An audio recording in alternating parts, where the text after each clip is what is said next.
Madrid Hurtado nació en Colima, el 12 de diciembre de 1934. Estudió Derecho en la Universidad Nacional Autónoma de México y posteriormente un posgrado en Administración Pública en la Universidad de Harvard en Cambridge, Massachusetts, en los Estados Unidos.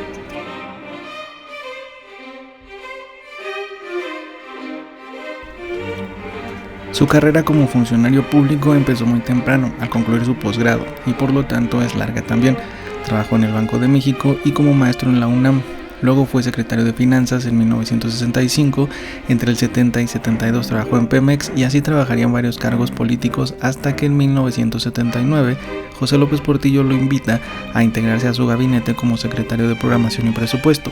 o sea, el que iba a decir cómo se repartían los dineros.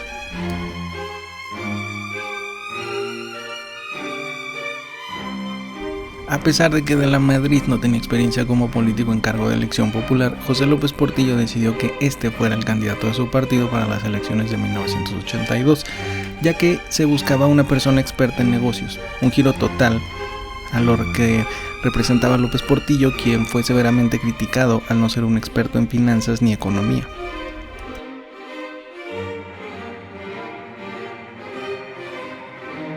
Las elecciones federales de 1982 marcaron un precedente en México, y es que debido a la crisis que atravesó el país en años anteriores, la inconformidad creció bastante y esto ocasionó que mucha más gente empezara a tomar acción política como pudiera.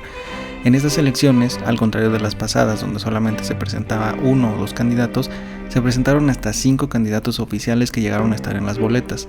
El más cercano al ganador fue Pablo Emilio Madero, quien contendería por el Partido Acción Nacional. También contendió Rosario Ibarra de la Piedra, quien fuera la primera mujer en México en contender para la presidencia de la República.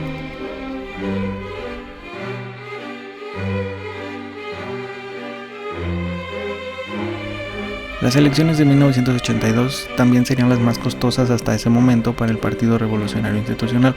Bajo su frase de "no permitiré que la patria se nos deshaga en las manos", de la Madrid empezó una de las giras más importantes que se recuerdan hasta la fecha. Debido a esto y a la falta de consolidación de sus oponentes, aunque ya con muchos esbozos de una debilitación de su partido, el 1 de diciembre de 1982 Miguel de la Madrid se convirtió en el presidente número 59 en la historia de México.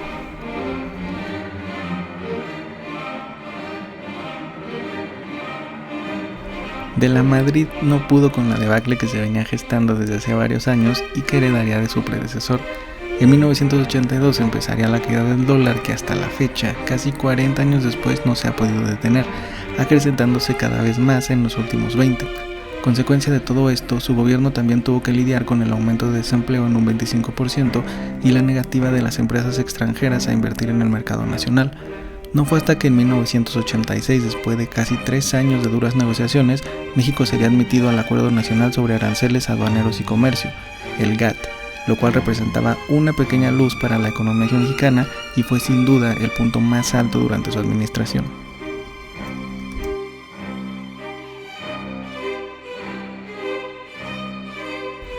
En 1984, durante el desfile del 1 de mayo, que conmemora el Día del Trabajo en México,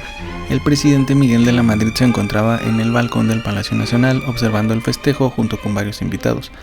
Un grupo de manifestantes a los que el mismo presidente catalogaría como jóvenes agresivos, en su mayoría de clase media, y también entre ellos se encontraba una buena rociada de güeritos y centroamericanos,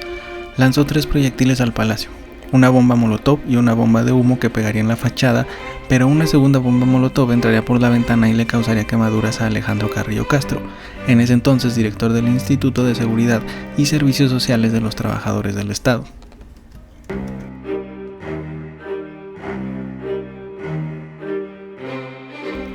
En cuanto a la situación social, durante su sexenio ocurrió uno de los acontecimientos más importantes de la historia en el país, el terremoto del 19 de septiembre de 1985, un terremoto que alcanzaría los 8.1 grados en la escala de Richter. La respuesta de la Madrid fue duramente criticada por la sociedad, en primera porque se ocultaron datos y se dio a conocer que la cantidad de muertos rondaba entre las 5 y 10 mil personas, aunque en realidad la cifra se acerca más a los 40,000. El presidente de la Madrid también declaró que México no iba a aceptar ayuda extranjera y tomó la decisión durante las primeras horas de que el ejército no ayudara en las acciones de rescate, dejando enteramente que la población civil se encargara de estas labores. Fue así que en acto como no se veía desde hacía décadas, la solidaridad de la gente dio una muestra social de cómo el país puede unirse para un buen común a pesar de sus malas administraciones. Lamentablemente la sociedad sería puesta a prueba una vez más en situaciones similares 22 años después. Otro acontecimiento social durante su sexenio fue la Copa Mundial de Fútbol que se llevó en México en 1986, en la que resultaría ganadora Argentina después de derrotar a Alemania por marcador de 3-2.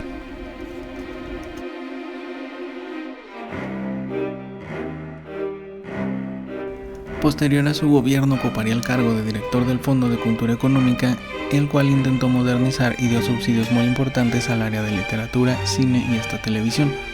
Sin embargo, posterior a su gobierno es recordado por haber dicho en una entrevista que Carlos Salinas de Gortari, su sucesor en la presidencia, había robado dinero de la llamada partida secreta, que no es más que presupuesto nacional que simplemente no se declara y se pierde, y que su hermano Raúl Salinas de Gortari tenía nexos con el narcotráfico y había sido un error apoyarlos políticamente.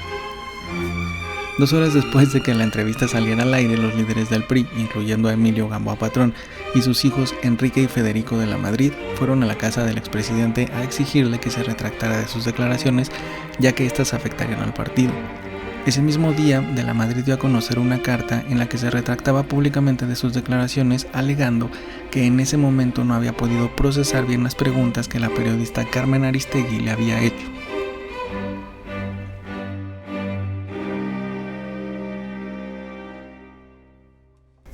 En diciembre del 2011, de la Madrid sería internado en el hospital debido a problemas respiratorios. Después de mucho tiempo de luchar contra esta condición, el 1 de abril del 2012 fallecería en el Hospital Español de la Ciudad de México. Felipe Calderón, el entonces presidente de México, le rendiría un homenaje en el Palacio Nacional al que asistiría el mismo Carlos Salinas de Gortari y otros miembros del gobierno federal. Sus cenizas serían depositadas en la iglesia de Santo Tomás Moro en la Ciudad de México.